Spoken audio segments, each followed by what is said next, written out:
Income from undisclosed sources.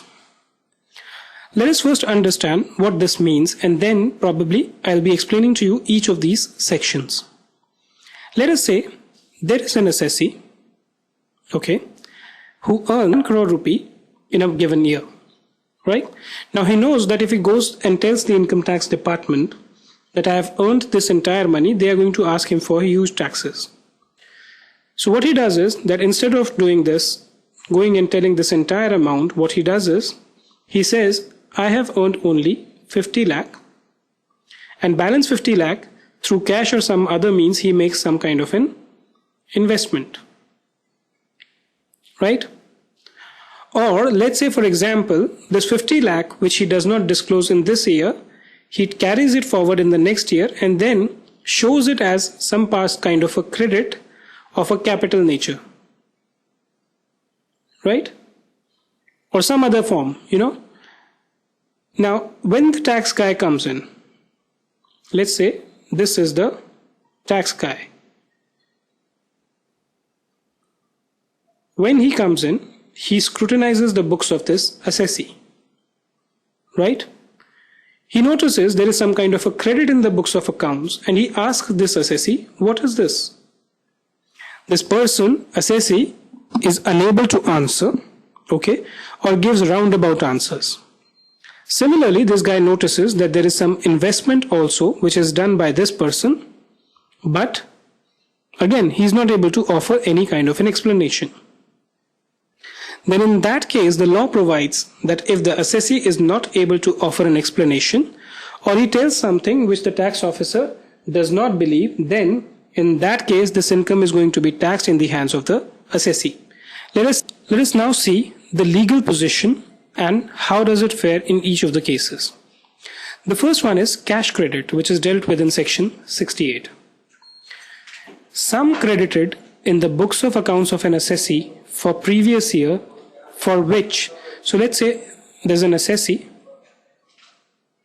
and there is sum credited, right? There is something credited in the profit and loss account of the assessee, or for that matter, it could be even a capital payment. So once the tax office comes and asks him, what is this amount credited? The assessee either does not offer an explanation, or he offers an explanation which is not to the satisfaction of the assessing officer, right? Such credit shall be deemed as income of the assessee of that previous year. So if the assessee does not offer an explanation, or if the explanation is not considered proper by the assessing officer, it shall be treated as his income. Second is unexplained investments. Again, if the assessee, where the assessee has made an investment in a previous year which are not recorded in the books for any source of income, so let's say there's a guy, right? The tax officer comes and raids his premises. He finds that there is a investment in bond, which is not part of the books of accounts of the person, right? Then the assessing officer asks him, where did you get the money to make this investment?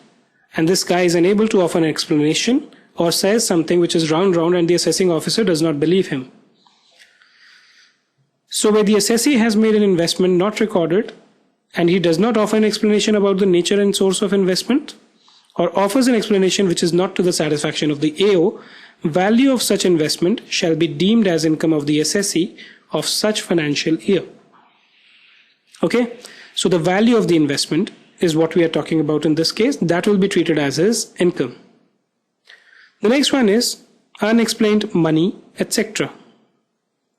Again, let's say that raid happened in the assessee's premises, and where the assessee is found to be an owner of any money, bullion, jewelry, or other valuable article which are not recorded in accounts maintained by him for any source of income. So in the raid you find some cash with the assessee, some bullion, some jewelry and other stuff, and when you ask him where did you get this stuff from, he is unable to answer that question. And he has also not recorded that in his books of accounts. Then in that case, value of such things shall be deemed as income of assessee for such financial year. Investment not fully disclosed in the books of accounts. This is also actually somehow related to the previous one. So what happens is you have investment worth rupees 100 but you have booked only 50. In that case, the assessing officer asks you, where does this 50 come from? But you are not able to offer an explanation, or you offer an explanation which is not sufficient. In that case, the value of such things shall be deemed as income of the assessee of such financial year. Right? The next question, or the next topic, unexplained expenditure. You must have heard that many people, they spend millions and millions of rupees in marriages. It's become a habit that, in all these lush marriages, the tax officers go as uninvited guests. Okay? And many a time they make a note of what is the kind of expenditure which has been done by the person. Right? Then they question this guy, where does this money comes from? Right? If this person is unable to offer an explanation or offers a false explanation which is not believed by the assessing officer, such expenditure or part thereof shall be deemed as income of the assessee for the financial year. So let's say there was a marriage function. You incurred an expense of 100 lakh. Yes, that's something very common. Okay. And you don't offer any explanation about 50 lakh. So 50 lakh you say, okay, this is my income statement. I have earned this money and I have expended this money. But about the balance 50 lakh, you're not able to tell him where did you get the money from. Then this 50 lakh is going to be taxed in the hands of the assessee for that financial year. The interesting thing is that no deduction shall be allowed in respect of such increase. Right? Now, I talked about the marriage expenses. It could be just that, it could be a business expense as well. Right? So let's say you acquired a plant and machinery. Okay? Or you incurred hefty advertisement expenditure. Right? And you are unable to offer an explanation where you get that money from. Even that can be added. The last one is amount borrowed or repaid on hundi. If any amount is borrowed on a hundi from, or any amount due thereon is repaid to any person, otherwise than through an account paid check, the amount so borrowed or repaid shall be deemed to be the income of the person borrowing or repaying such amount for the previous year in which the amount is borrowed or repaid, as the case may be. So any kind of a borrowing on hundi, okay, or repayment on hundi is taxable where it is made otherwise than through an account pay check. Right? The only limitation here is that if any amount is borrowed and it is treated as income at the time of borrowing, at the time of repayment it cannot be again considered as income.